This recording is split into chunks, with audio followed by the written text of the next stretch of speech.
Hello, welcome to the Shopware video. In this video, we are going to discuss about the difference between Shopware 5 and Shopware 6.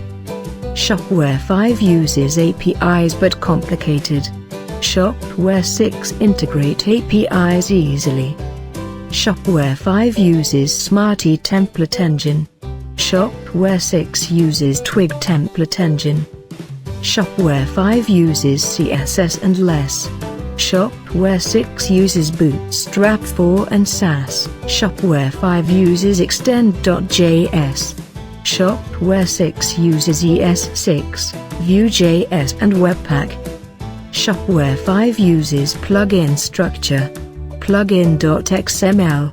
Shopware 6 uses Advanced Plugin Structure, Composer.json. Shopware 5 uses Shopping World. Shopware 6 uses Experience World. Shopware 5 uses ORM and Debal. Shopware 6 uses Debal. Brand Crop, your partner for Shopware 5 and Shopware 6 development.